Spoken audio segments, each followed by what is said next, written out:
Hey guys, welcome to HBCU Drumline Talk. My name is Ricardo Reese, and we're joined again by my good buddy, my brother in percussion, EP the Great, also known as Elijah Powell. Tonight, we're talking about the single tenor, leg tenor, and chest tenor. What I mean by that, when we say tenor, we also know that there's the multi-tenors, which we call the quints, the septeps, also quads, but we're not talking about those tonight. We're talking about the lone single tenor drum.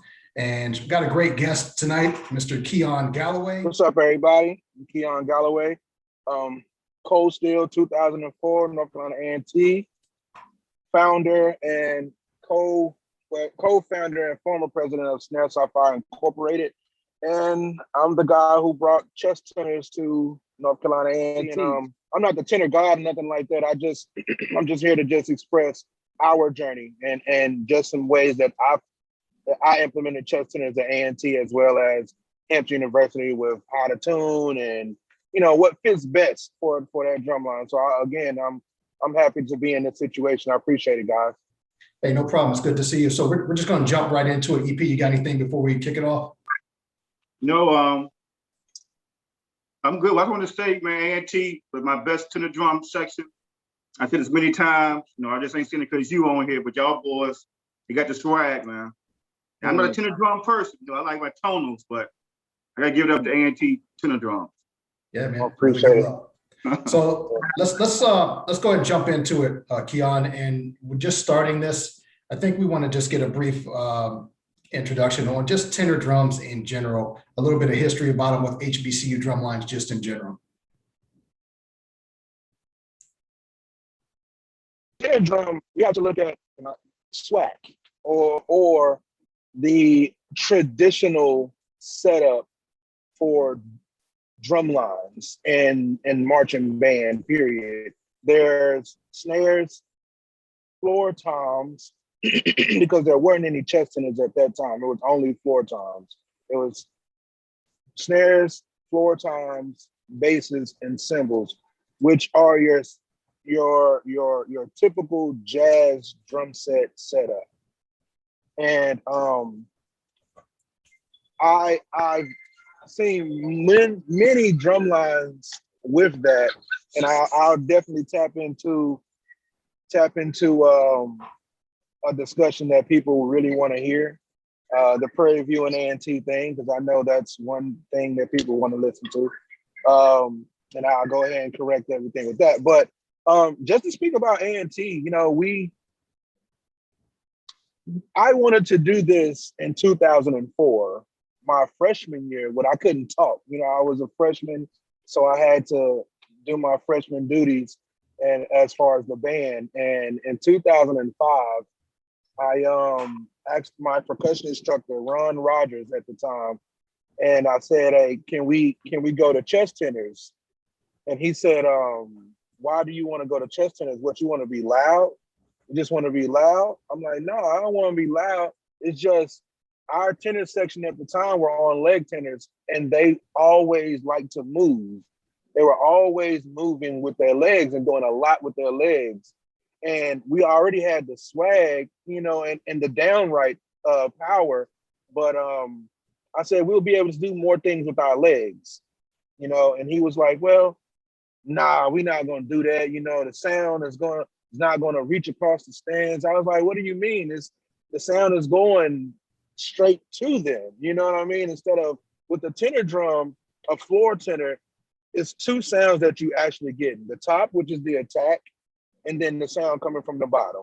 Same when you tune it, when you're playing a drum set, the sound vibrates up and down, and with A&T at the time, we had metal, they have metal bleachers. So when you're hitting that tenor drum, you got that vibration coming from the top and bottom head hitting that metal. It gives this nasty sound. Like once it get like a gang, gang, gang, and I hate it the way that they sound. Overtones. So yeah, the overtones, especially that vibration hitting that metal, it was just like, oh my God, I hate that. But I love the visual effect about us. And so I said, well, I'm on snare at the time. I'm captain of the drum line. And he's like, you know what? Nah, we're not going to do it. I said, so let's try it out.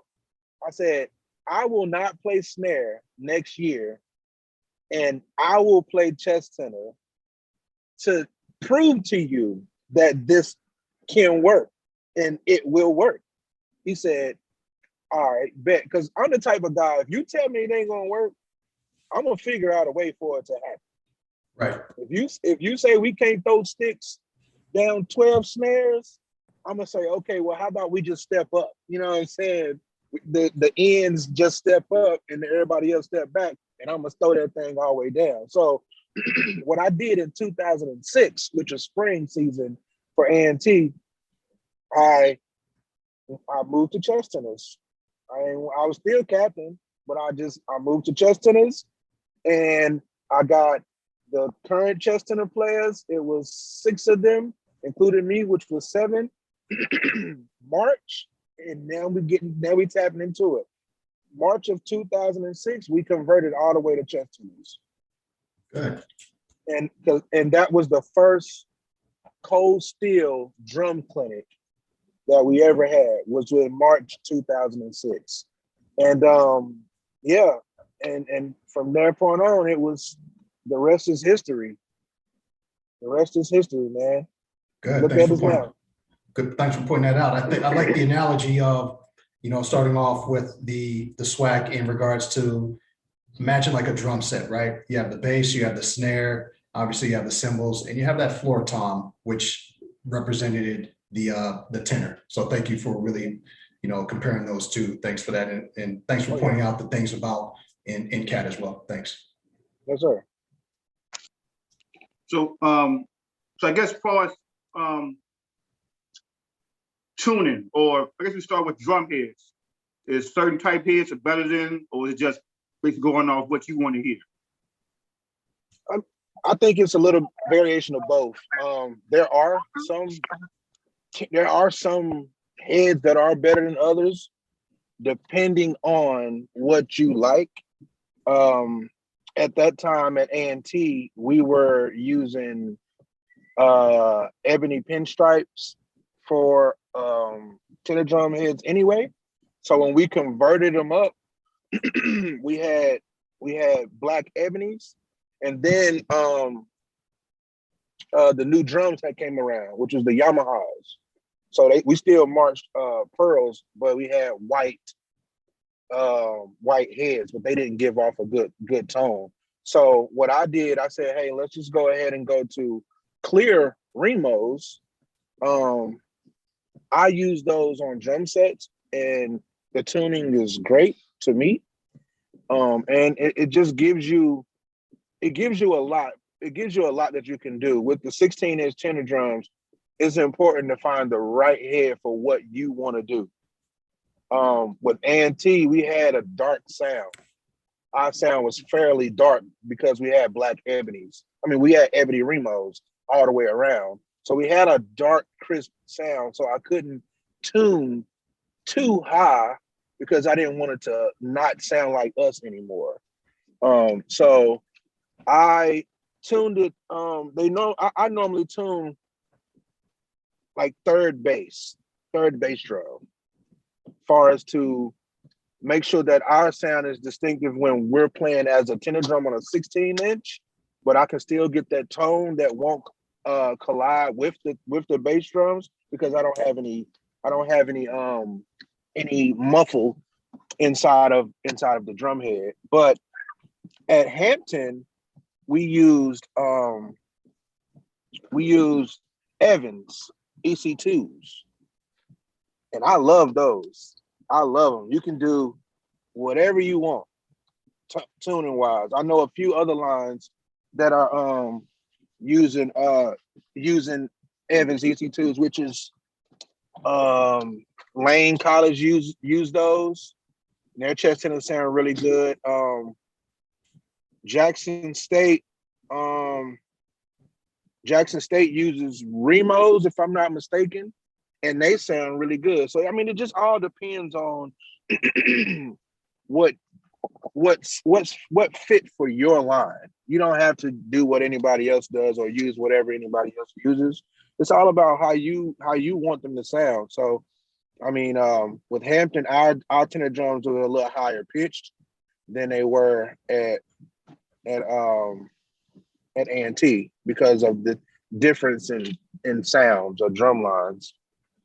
But yeah, at Hampton, I went to EC2s because I really like those. I even had another way I was going to tune by getting some moon gels and placing the moon gels inside with an adhesive spray so that I can really lock in that consistent tone and not have an overtone. I tuned them and put them in the stands that same day. So I had 6 tenor drums. I tuned them, put them in the stands, went across the field to hear how I wanted them to sound when they play by themselves.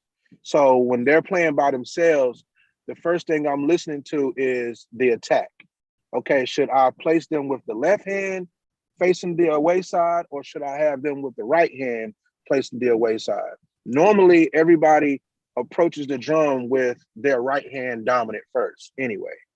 And so I positioned them the opposite way with the right hand dominant facing the other side, because normally people's right hands are a little stronger, but I did try both ways. But what I was doing was seeing how the attack was.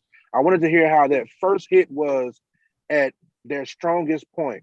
When as soon as they hit it, how did that first hit come across? How fast it came across, and the aftertone, how fast that came across afterwards. And then once you put them both together and say, okay, the tuning is good, maybe I can lower the tune a little bit because the attack of the drum is a little bit too high, and the overtone, the aftertone coming behind it is taking a little bit longer to get there. So it's a lot of, I mean, I really like looked into the science of it all to really get the best thing for Hampton in regards to tuning. Okay, so I guess drumsticks will probably be the same, I guess, thing, what you prefer, or is one type of stick better for tenor drum? Size matters. I think size of sticks matters. We used Court Masters, the number 2s, because we had 14-inch tenors at Hampton. So it's just like bass drums. You wouldn't want to have some, let's just say, Vic Firth MB5s on a first bass drum. You know what I'm saying? Because it's not going to give off the proper tone, and it's just going to be too thick for that drum. So we use the number 2s for Court Masters, and that's what they gave off a pretty good tone with the 14-inch tenors. At A&T, we used the number 3s, which is a little bit fatter, but because of the style that they played with, it made sense to use those type of sticks. And it had 16 by 16-inch drum heads. I mean drums. We had 14 by 16. So they had the width, but they didn't have the hold on. They weren't big enough. Let's just say that. So yeah, sticks matters, but it all depends on what you want, man. Sticks are very, very important. Like just far as snare sticks, for example, either you can use nylon tips or you can use wooden, you know. So it's depending on what you want to hear. SWAC drummers, they tape the sticks. They put whatever the tape around their sticks to give off a different attack. So it's a lot. To me, it's a lot when you think about it. Does the tape affect the sound that much, in your opinion, or? Me personally, I don't think so. But you got plastic on plastic, Mm-hmm. you know, Yeah. so it gives. I would say, because I actually tried it once on a drum head to see what it sounds like, and I didn't really like. It's like sticky. You know, if you know what sticky sounds like Yeah. something sticky, like tape. You got. So if you're hitting that drum head, you're gonna hear that, but you're still gonna hear that boom. So you got that choo choo, that little sticky tape, that sticky sound. I don't really like that type of sound. It's really like, I don't know. It's like plucking a sheet of paper. You know what I mean? You're gonna hear exactly what it sounds like. That's just me personally. But I just didn't like it, and I felt that we should use a different type of mallet, different type of drum head And I especially thought about drum sets when I, you know, came up with tuning wise, because that's very important. Very. Okay. Good. And you brought up some very good points. And I was taking my notes here, Keon, and I just want to go a little bit deeper here real quick. With some tenors, leg tenors and chest tenors, the sound to me for certain lines kind of reminds me of like they're using like an ebony suede head. And I know that's not the head that a lot of folks are using, but just the sound that's produced it reminds me of that Remo ebony suede head. In regards to tuning, especially with there's a difference. I think would be a difference because the chest tenor, you're having to play on both sides as opposed to the leg tenor, you're playing on the one head directly. How exactly with the chest tenors, Keon, do you get the heads dialed in? What's your methodology behind tuning for each head on a chest tenor as opposed to the leg tenor? Well, I do both the same. Okay. You know, I play drum set. So with playing drum set, you really got to tune top and bottom heads. Like I can't tune, if I know I want to get a specific note, if I know I want to have my 8, my 10, and my 16-inch floor tom tuned a specific key. Okay, let me get C. Oh no, let me get high F, D, B natural. You know what I'm saying? And I'm gonna have to really make sure I get that on both ends to get that consistent tone every single time. It's just like tuning bass drums. You know, you can't tune one side of the bass drum a certain way and then tune the other one a different way because now you got 2 different tones on one drum. So I found it, I mean, I have the same method with tuning leg tenors as I do with tuning chest tenors. And my logic is thinking about drum set. Okay, good. So just using the same analogy as for our prospective students out there who are interested in playing tenor and our instructors out there who may have a drum line and just you're not getting the sound that they're looking for, tenors that tuning for both of the heads, probably want to just think of a drum set and how to tune it in regards to a drum set, correct? Yeah, just make sure that they're both even. Regardless, okay. if you don't know what note you're going to use, if you're not like, I'm not trying to say there's percussion instructors out there that don't really, you know, put their drum lines to keys or to a note or a tune, but like with me, if it's going to be E flat, then both sides of those heads got to be E flat, you know. And something they also have what I used this year for snares, maybe every now and again, for Honda, I used a drum dial, and I got every drum dial, every snare head, top head at 26, you know, as far as tightness on it. So with tenor drums, you can do the same thing. Same with multi-tenor drums, same thing with bass drums. If you put a dial on one side and it says 98, go to the other side, put that dial over there, and it says 98 too, then you have a consistent sound. One thing that I was taught how to really continuously get the same tone every time is really knowing the strengths in both hands, because you can detune a drum easily.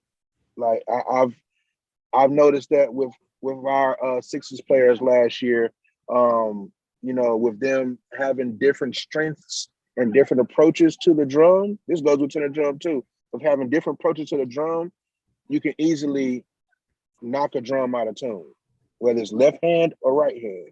So I really like push strength techniques, how to really hit both sides with the same strength. And you'll know for a fact how the drum is tuned when you do a flam on a tenor drum. You got one tone, hit 2 times. Boom. And everybody loves flams. When you hear it, because everybody knows this, even with snare, when your sticks hit at the same time, it's called a double stopper. That means the way that sounds is not going to sound the same if you hit it individually. So same with tenor drums. If I hit it at the same time, it's going to give a different distinctive sound versus me playing a flam for you to actually hear the tone of the drum. Okay, that's really interesting. That flam is used indirectly to produce a sound that you can tell that if the heads are pretty much dialed into each other, right?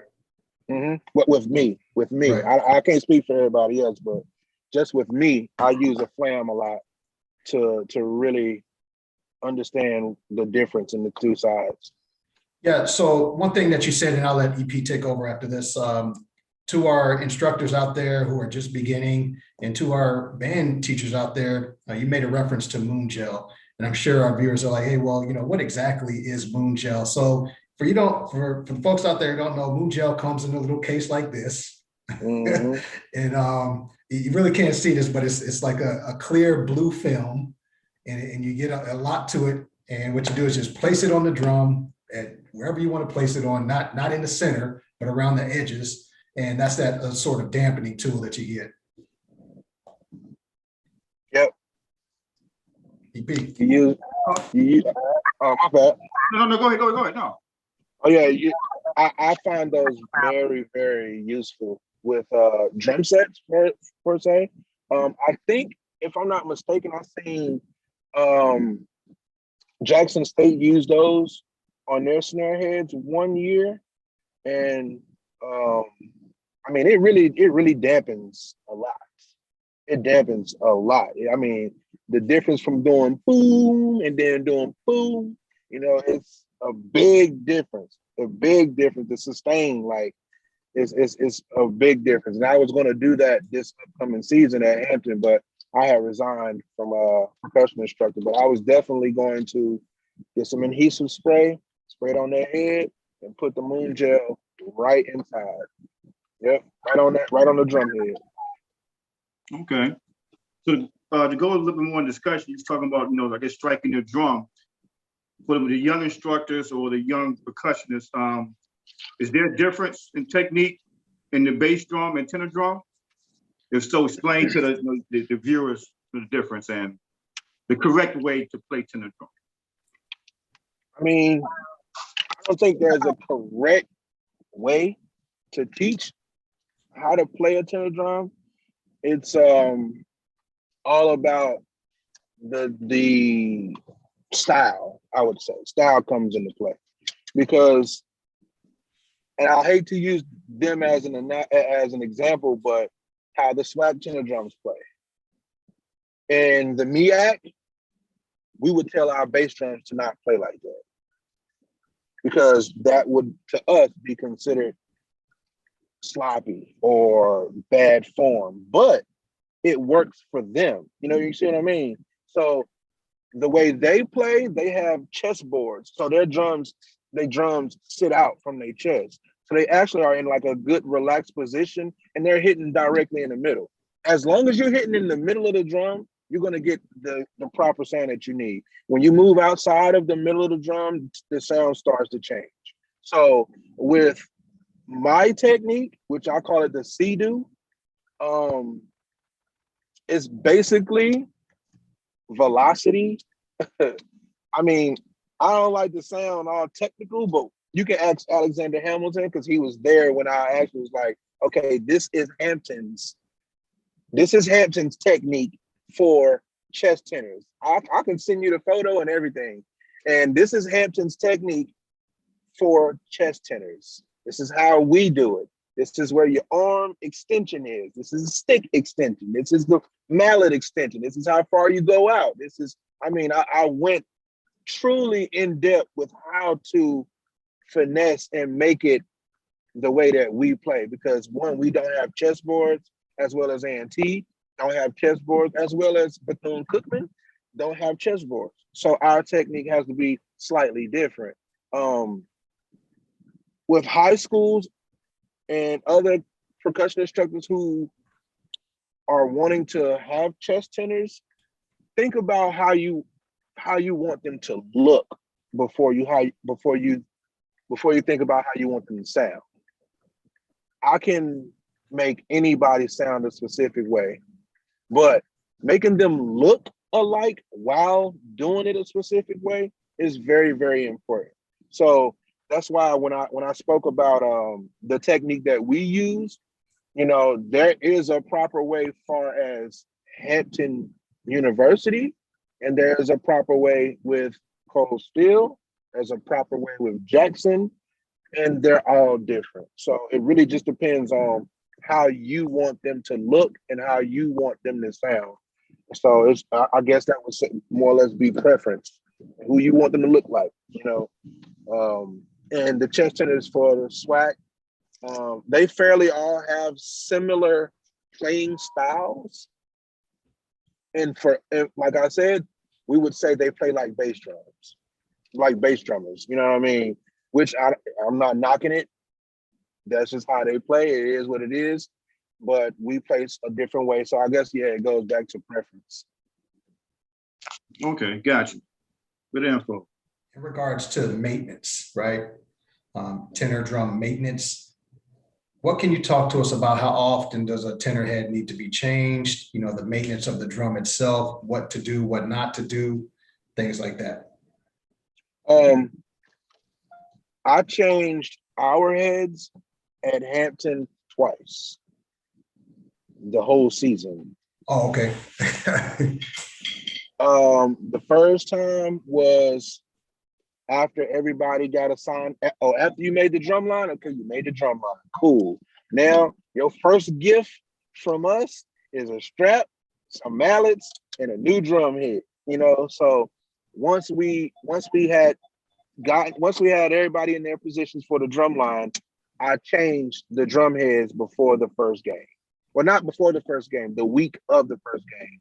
I changed them on a Monday. Our first performance was that Saturday.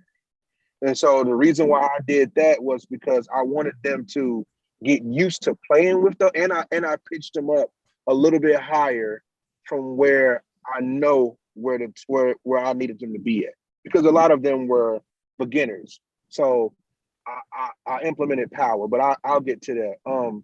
I put the drum heads on that Monday because we had a performance on that Saturday. So now they have a week to get used to now playing on the tenor drum as to how it will always be.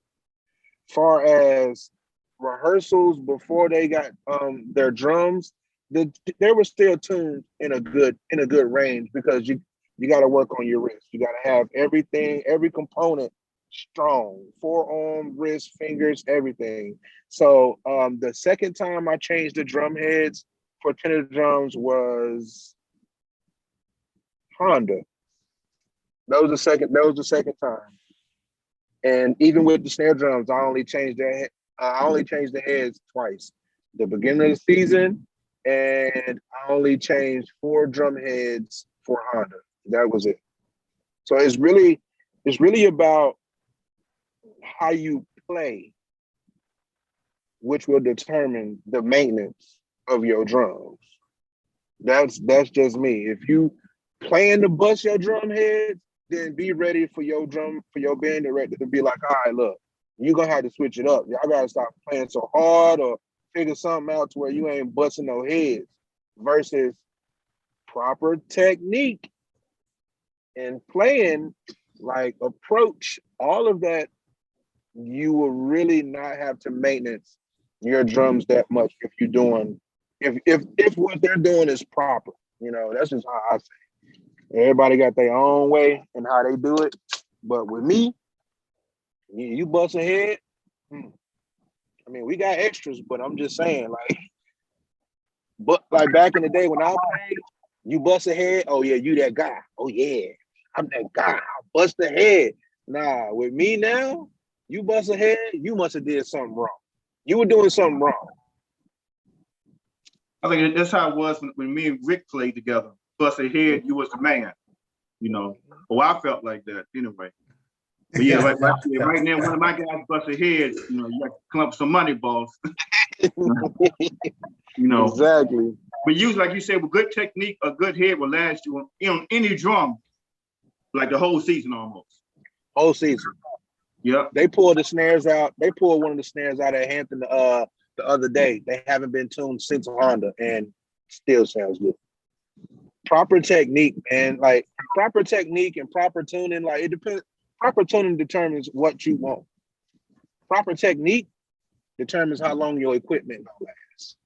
And I always really was very stickler about, no, your arm is like this. No, you hit the drum, all right, boom. Then as soon as they hit it, I'll stop their hand.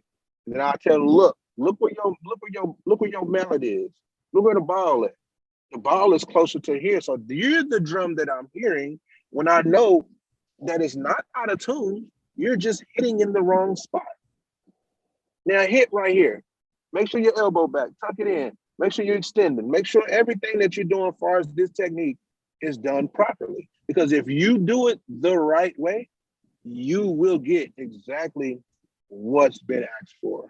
Like we have a video on YouTube, something I wrote called Hurricane, and it's basically a tenor drum cadence, tenor drum, bass drum collab cadence. But if you look at all six tenor drummers, you will see exactly the same technique.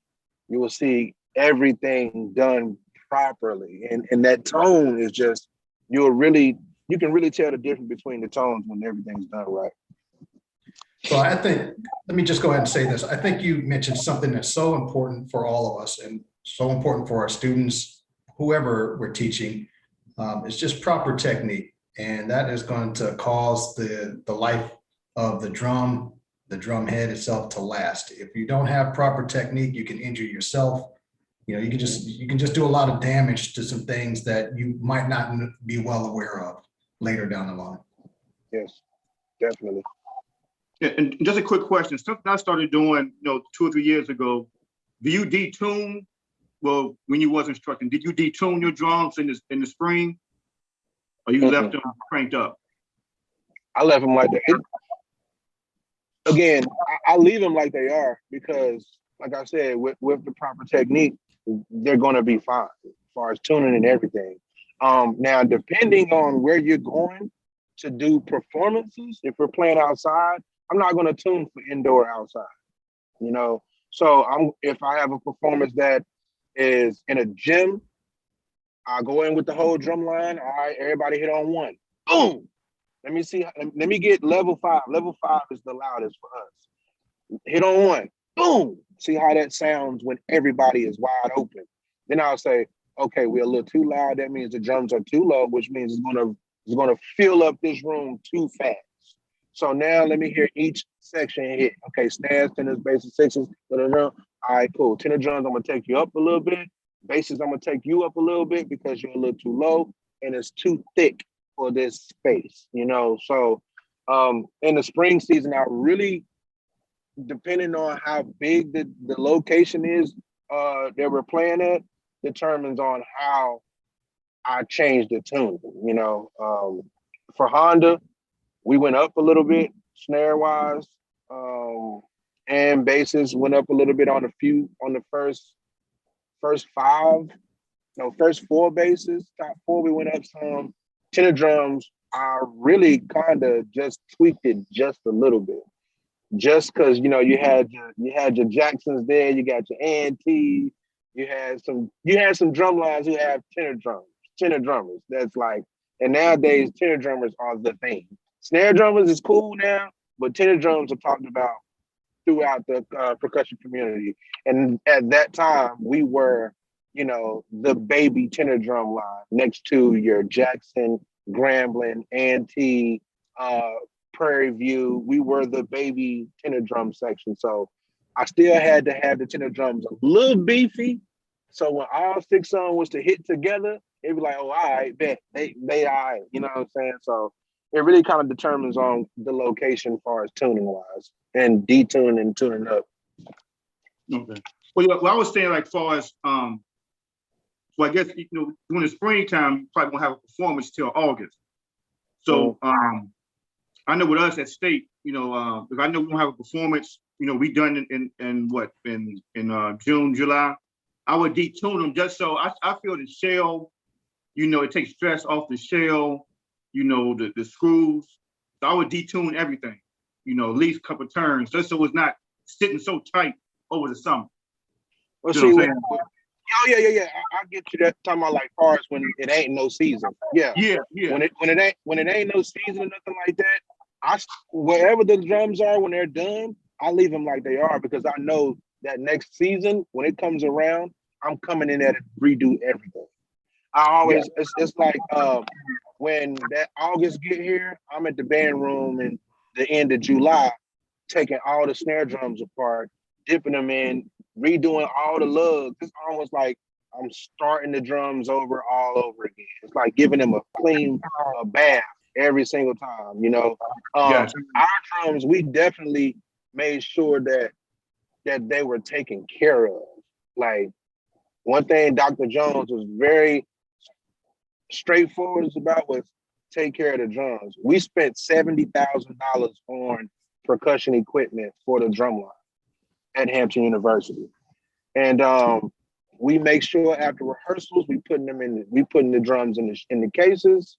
You know, we always made sure that if something was wrong, we got to fix it. You know, I teach drum maintenance for the drum line as well, as far as you need to know how to manage your own drum. On Fridays, we had drum maintenance day where you come in after rehearsals. We're gonna do a slight little drum sectional at like 9 o'clock or whatever, because we ain't got class on Saturday. We just gotta wake up and go to the game. So we'll do a slight drum practice for like 30 minutes, 40 minutes, just to run through the material, everything we play. And then the rest of the night, they taking their drum heads off and they are getting their screws, dipping them in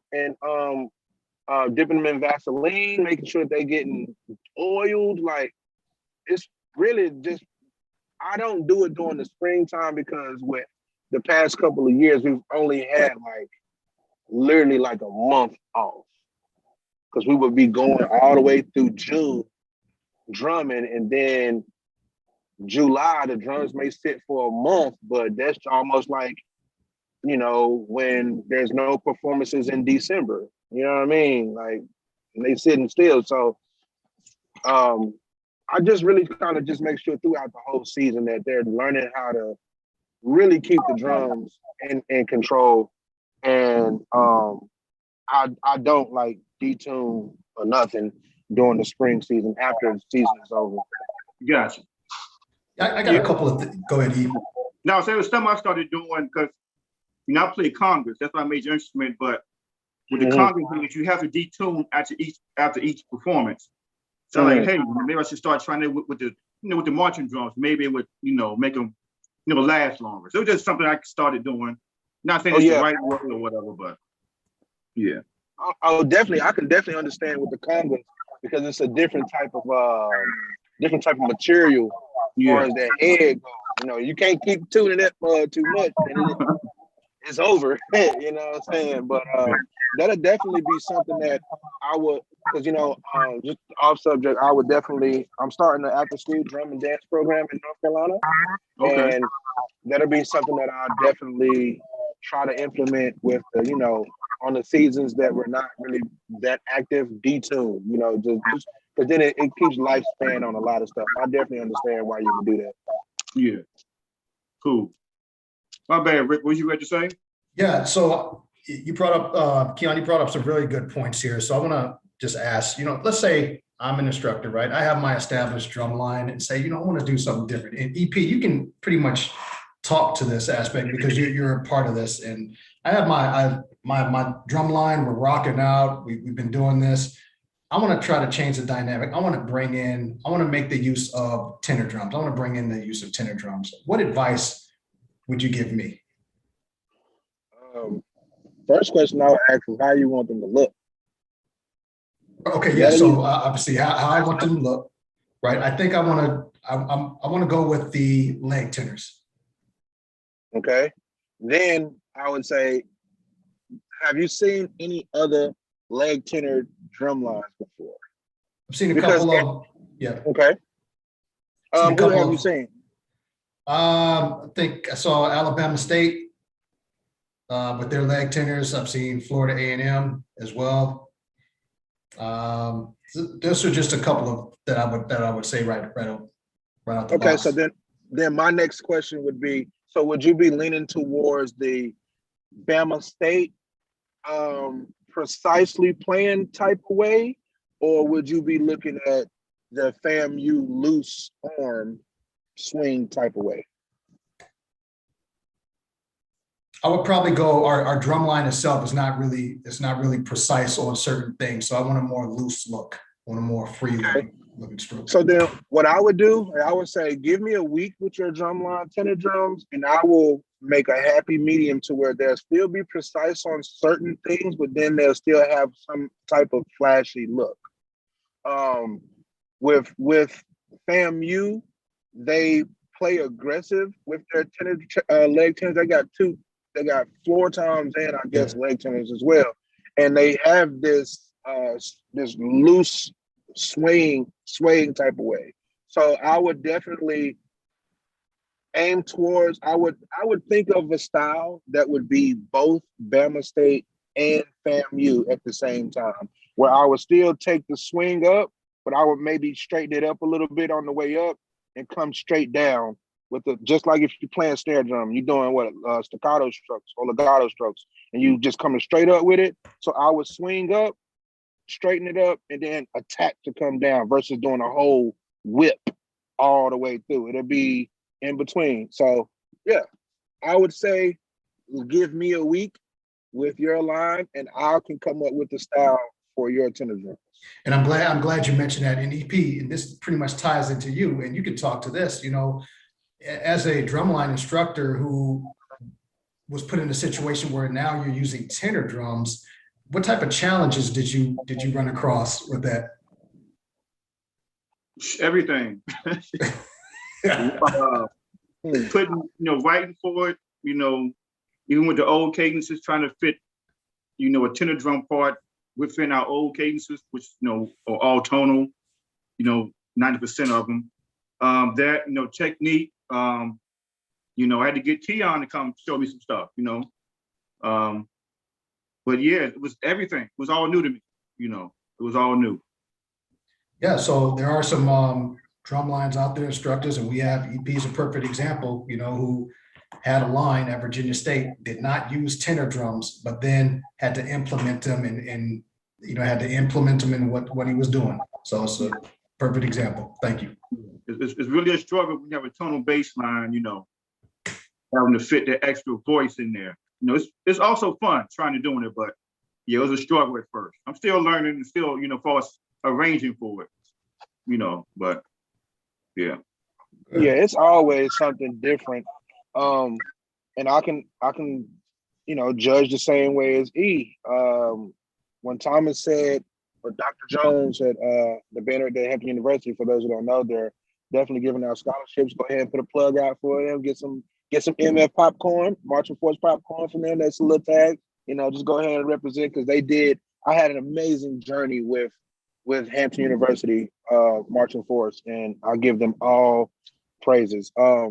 With them, not having chest tenors or not even being that active in the chest tenor scene, they had leg tenors and they danced a little bit, but it's a difference when you have leg tenors and straps and leg tenors and harnesses, or leg tenors that lean.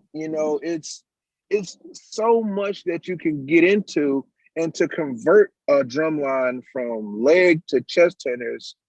And at Hampton, the good thing is that I put on the chest tenor at A&T and said, I'm going to do it. If I ain't got nobody to do it, all right, I'm going to do it. I'm going to put this drum on. I'm going to create a style. I'm going to create how we play. I'm going to do it this, do that, do this, and this is what it's going to be. And the result of it is what it is now, And then, but at Hampton, it's, okay, Dr. Jones said, I want the drum line to be choppy and precise like Norfolk, and have the showmanship as Cold Steel.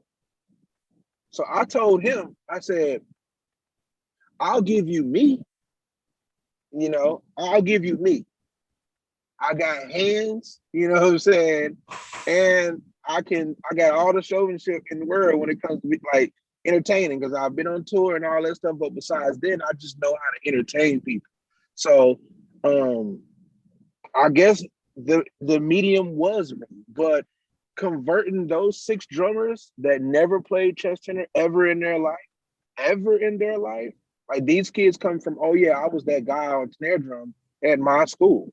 Okay, well, you're not going to make snare drum this year, but if you work really hard on chest tenor and during the springtime, on the off time, do your snare drum stuff, then you might have the chance to go to snare drum. But converting those 6 people to chest tenors was not an easy task. It definitely wasn't, but it was really easy to convert them. I know it's like a double negative. It's like won't and won't, but it's the fact that when I wrote it out and explained it to them how it's supposed to look, they got it. When I taught it to them, they got it. But being consistent with them, having to, don't forget your elbow, don't forget your hand, oh, your wrist bent, that was the hard part. Making sure I was stuck on them, trying to make sure all of that stuff happened. It's like with music, and I know y'all know, you can teach somebody on paper, you can give them the music, or you can teach them by rote. But with them, I had to do both. But so yeah, for high schoolers and collegiate drumline percussion instructors, if y'all want to do chest tenors, whether it's leg or I mean, whether it's chest or leg tenors, really think about how you want them to look versus saying, I want leg tenors and I want chest tenors, because the look is just as important as how they play. It's just as important. Okay, cool. Cool. Rick, you got anything else? Man, Keon, you have really laid it out there for us in regards to the leg tenor and the chest tenors. And for our viewers out there, we understand that, there are different ways to play a tenor drum. And, you got the SWAC, you got the MEAC, you got some schools in the CIAA that use tenor drums. But one thing that's important, proper technique wherever you're at. It doesn't matter what conference you're in, wherever you're at, proper drum maintenance, wherever you're at, that's never going to change. That's the one constant out of all this. So Keon, thank you. You've really articulated on, the tenor drum at this point. Thanks. Yes, sir. No problem. No problem. Cool. So I just got like one little last, I guess, question, bonus question. And, it's been some talk in the past, I guess, how Prairie View and A&T's tenor drum, I guess similar. You got anything to chime in on that? Oh yeah, I definitely will. Ike and myself, and I forget who the young man was from Prairie View, actually had a video call, and the video call was him and I dialecting about the chest tenors and everything else with A&T and Prairie View. So this is what it is.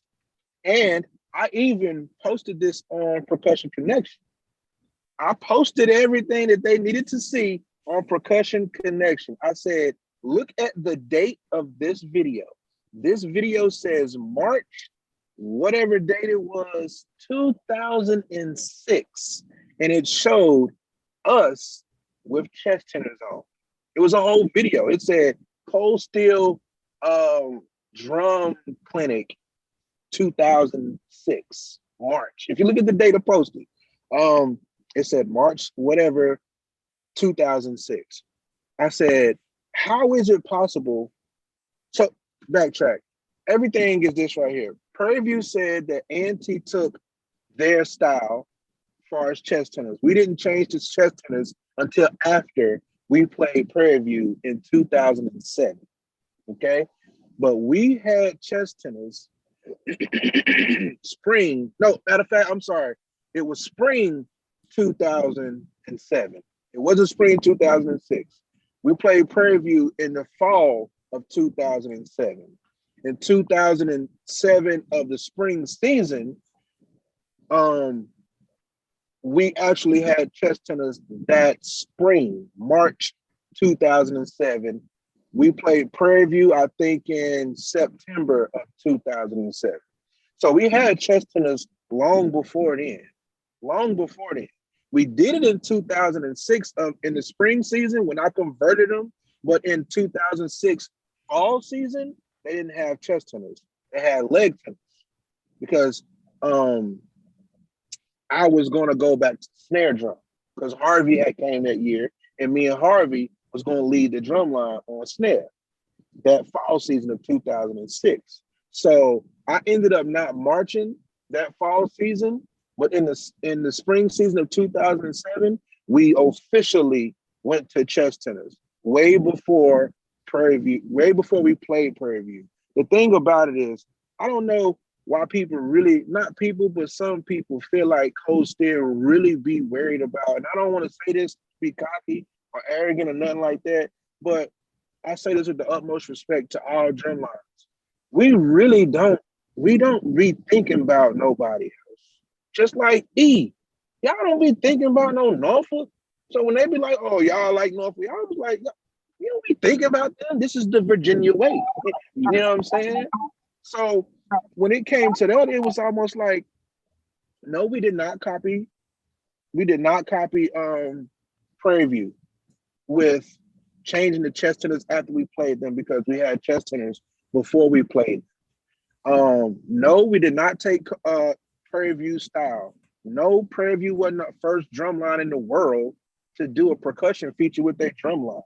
Prairie View sometimes think that they were the first to do everything. And I don't knock them. I am a fan of Prairie View BOX MSD. I am a fan. I like Prairie View. I like how they did the weasels, and the snares had the weasel heads. I like that. That's cool. But what people have to understand is, and this is the analogy I always give when I talk about this, there's more than one type of circus. More than one type of circus. Ringling Brothers, Barnum and Bailey, Universal Circus. Every single one of those got midgets, monkeys, tigers, all sorts of stuff. You know what I'm saying? So that doesn't say that y'all are the creators and no one else can do drum shows or no one else can do anything. One of my main goals when I did convert A&T to chess tenors was to not look like Prairie View. So when you have someone that does not want to look like them, because of course they're going to say that we trying to be like them. Of course they're going to say that. I'm going to think of everything that I could do that's not going to look like them. All right, boom. I'm going to do the backflip with the drum on. I'll send y'all the video. I'll post it on Percussion Connection. All right, I'm going to do the backflip with the drum on. All right, cool. We're going to dang on pick this person up like this instead of Prairie View, how they picked them up. They picked them up like this, you know? Okay, so let's do it. Let's do it different. Let me go to YouTube real quick. Let me type in gymnasts. Let me type in cheerleader stunts. You know what I'm saying? Stuff like that. Like seriously, like the helicopter stuff we did, we looked that up online. We saw some cheerleaders, or it was a dance crew. Like we did research to say, okay, how can we do stuff differently from them and not be looked at, oh, we doing what they did. The centipede, okay, let's do it differently then. Let me push everybody and knock everybody back. So now we going backwards, you know what I'm saying, on our backs. You know, it's just like, let me think of something that they're not doing so that they can't say we are copying them. So that really put me in the research phase of, let me look up some dance crews. Let me look up some cool stunts that dance crews do and try to do them with the drum line. And look at them now, you know what I'm saying? Doing hillies and flips and throwing people, lifting people all up in the air like they holding dead bodies. Like they took it to a whole other degree. So what's that saying? It's not about who copied, it's about who do it better. And clearly we do it better. I think majority of the time it's mostly the fans or non-drummers who might say stuff like that. Yeah. To a degree. But at the same time, That's why I said And majority. I ain't say all. yeah, yeah. And at the same time, you know, we on the East Coast, they technically on the West Coast. So East Coast drummers and drum community really don't know too much about Prairie View. You know what I'm saying? So it's not being seen over here.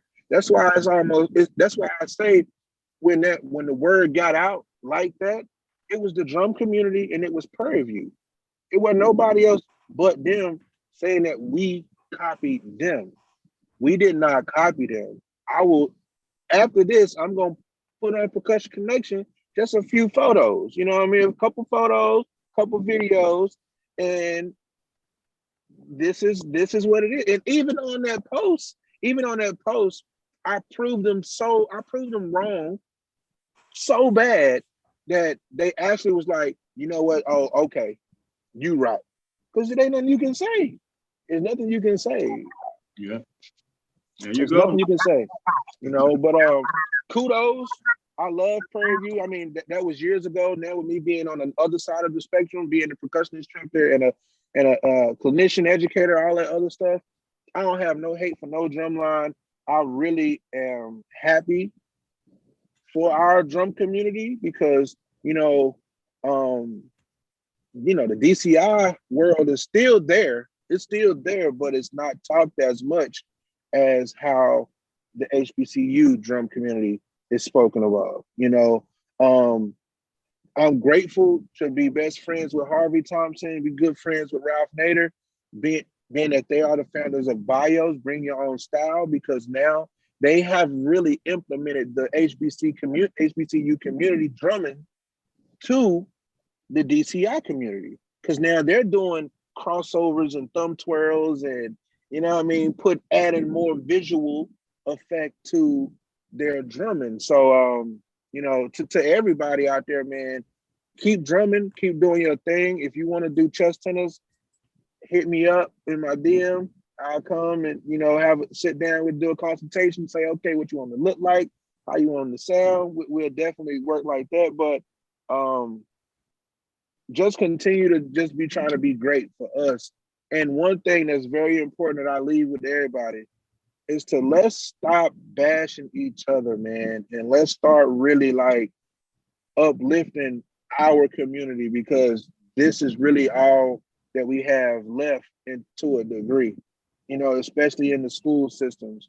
In the upper state, New York, places like that, they took marching band out of the programs, out of the schools. So with all of this, we have to really, really stick by each other. Yeah, it's okay with being competitive. It's all right with constructive criticism, but let's stop saying really dogging each other about everything. There's a lot of different kinds of chips. It just all depends on what kind you like, straight up. There you go, folks. All right, Yeah, Rick. good points. Yeah. So, Mr. Galloway, looks like you escaped this last time, but I didn't forget. So, are you driving right now, or you stopped somewhere, or you pulling up at a stoplight, or?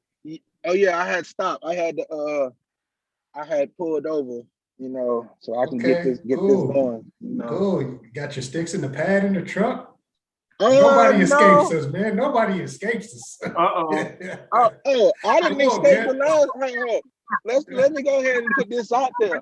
On the Swag versus MEAC, I was first one out there throwing them beats. Yeah, he right. Yeah. Hey, I don't run from those sticks now. We got you on tonight, though. Where they at? Yeah, you got me tonight. I might go back old school and play it on my chest. No, but this has been really great. Thank you. Gave a lot of our viewers, a lot of our people out there that are looking to play tenor some good ideas in regards to how to play, leg tenors or chest tenors and everything. So thank you for that. Yes, sir. I appreciate the opportunity, man. Yeah, no Just problem. keep building. We have come to an end. I want to thank my good friend Keon Galloway for taking time on this day, to come talk about tenor drum technique, tuning, different stuff. But like Like I always say, please like, subscribe, share, HBCU Drumline Talk, SoundCloud, Pandora, Facebook, Spotify, IG, iHeartRadio. This is for the culture, not for us. Until next time, everybody be safe.